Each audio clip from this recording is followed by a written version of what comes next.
En ce jour du Vendredi Saint, après la lecture de la Passion du Seigneur, l'Église prescrit une homélie qui soit brève. Et c'est vrai que nous n'avons pas beaucoup envie de parler. Il n'y a pas beaucoup à parler, il y a plutôt à contempler. Et en particulier, ce soir, je vous invite et je nous invite tous à contempler en particulier la Vierge Marie. C'est avec Marie que nous allons vivre les heures qui maintenant nous séparent de la nuit de Pâques. Maintenant que Jésus n'est plus là, notre foi est attachée, ancrée dans celle de la Vierge Marie. Le Seigneur Jésus sur la croix nous l'a donnée. Voici ta mère. Ces paroles de Jésus, eh bien, c'est pour nous remettre son plus grand trésor. On a tout pris à Jésus, on lui a pris ses habits, sa dignité d'homme, on va lui prendre sa vie. Il laisse tout et il nous donne ce qu'il a de plus cher, c'est sa mère, la Vierge Marie. Alors regardons le trésor du cœur de Marie. Le cœur de Marie, c'est un accès très sûr au cœur de Jésus. En particulier, je voudrais souligner 3 trésors qui sont dans le cœur de la Vierge Marie, en ce moment même de la Passion. Et le premier de ces trésors, eh bien, c'est l'amour pour Jésus. Marie est une mère, une maman. Quelle mère ne voudrait pas mourir à la place de son enfant? Et là, Marie sait que c'est l'inverse qui est en train de se produire. C'est son enfant, son fils unique, Jésus, qui meurt et qui meurt pour elle. Marie est Immaculée Conception, mais elle a été sauvée par Jésus, elle aussi. Marie est une mère qui voit son fils mourir pour elle. Et alors toute sa chair, toute son âme, toute sa personne sont tendues vers Jésus. Toute son attention, toute sa mémoire. Marie est absolument, entièrement occupée, intérieurement, extérieurement, non pas tant par sa douleur que par cet amour profond pour Jésus qui s'enracine dans ses entrailles. Et alors Marie ne peut pas regarder la croix machinalement comme malheureusement nous le faisons trop souvent. Elle ne peut pas ne pas répondre à cet amour infini de Jésus. Demandons-lui cela. Vierge Marie, donnez-nous aujourd'hui un peu de cet amour pour Jésus, nous qui avons le cœur si souvent sec, si souvent blindé, si souvent replié, indifférent, nous qui prenons en particulier si rarement le temps de regarder, contempler l'amour de Jésus qui nous est donné sur la croix.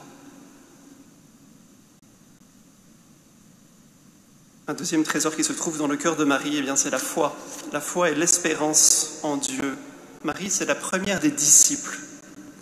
Et elle ne demeure pas au pied de la croix simplement dans l'émotion.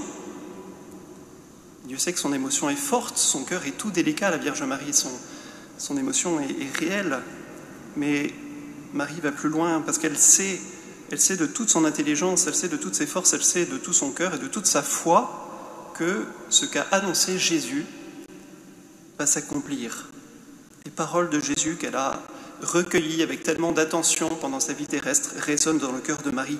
Ma vie, nul ne la prend, c'est moi qui la donne. Il n'y a pas de plus grand amour que de donner sa vie pour ceux qu'on aime. Et Jésus a annoncé sa résurrection. Le 3e jour, le Fils de l'homme ressuscitera. Jésus a annoncé son unité avec le Père. Le Père et moi, nous sommes un. Et puis il y a la béatitude qui résonne dans le cœur de Marie. Bienheureux ceux qui pleurent, ils seront consolés. Alors la foi de Marie est aussi inébranlable que sa douleur est violente. Parmi les personnes qui, en ce moment, suivent cette liturgie et sont en train de m'écouter, je sais, et j'en connais, qui vivent des épreuves très compliquées, des épreuves qui ne sont pas que des mots, des épreuves qui blessent au plus profond notre cœur. Et puis il y a toutes les situations, évidemment, que je ne connais pas, qui sont les vôtres, toutes nos souffrances les plus secrètes. Et pour tous, je demande à la Vierge Marie, et Vierge Marie, donnez-nous aujourd'hui un peu de cette foi, de votre foi, nous qui sommes si vite découragés et désespérés. Donnez-nous, Vierge Marie, un peu de votre espérance, cette espérance qui sait que pour le Seigneur, pour notre Dieu, la croix n'est pas une défaite, elle est une victoire, elle est la victoire de l'amour de notre Dieu. Et puis, le troisième trésor qui se trouve dans le cœur de Marie, c'est le trésor du pardon. Le pardon pour les pécheurs et le pardon pour nous. Marie, par son Immaculée Conception, est la seule dans l'humanité, par une grâce qu'elle a reçue de Dieu, une grâce prévenante, elle est la seule dans l'humanité qui ne porte aucune responsabilité dans la mort de Jésus. Aucun péché de la part de Marie n'a pesé sur l'épaule de Jésus. Aucune trahison de la part de Marie n'a pesé sur l'âme de Jésus. Et alors, Marie, qui voit mourir son fils sous ses yeux, aurait toutes les raisons de nous haïr, de nous détester, d'avoir, nous, au contraire, participé si souvent aux souffrances de Jésus, et elle fait exactement le contraire. Marie est en train de joindre sa prière fervente à celle de Jésus. « Père, pardonne-leur, ils ne savent pas ce qu'ils font. »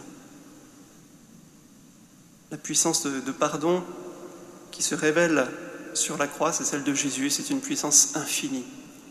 Et juste à côté, juste derrière, il y a le pardon de Marie.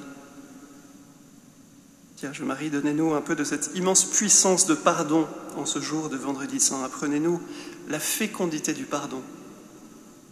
Faites-nous comprendre de quel amour nous avons été aimés.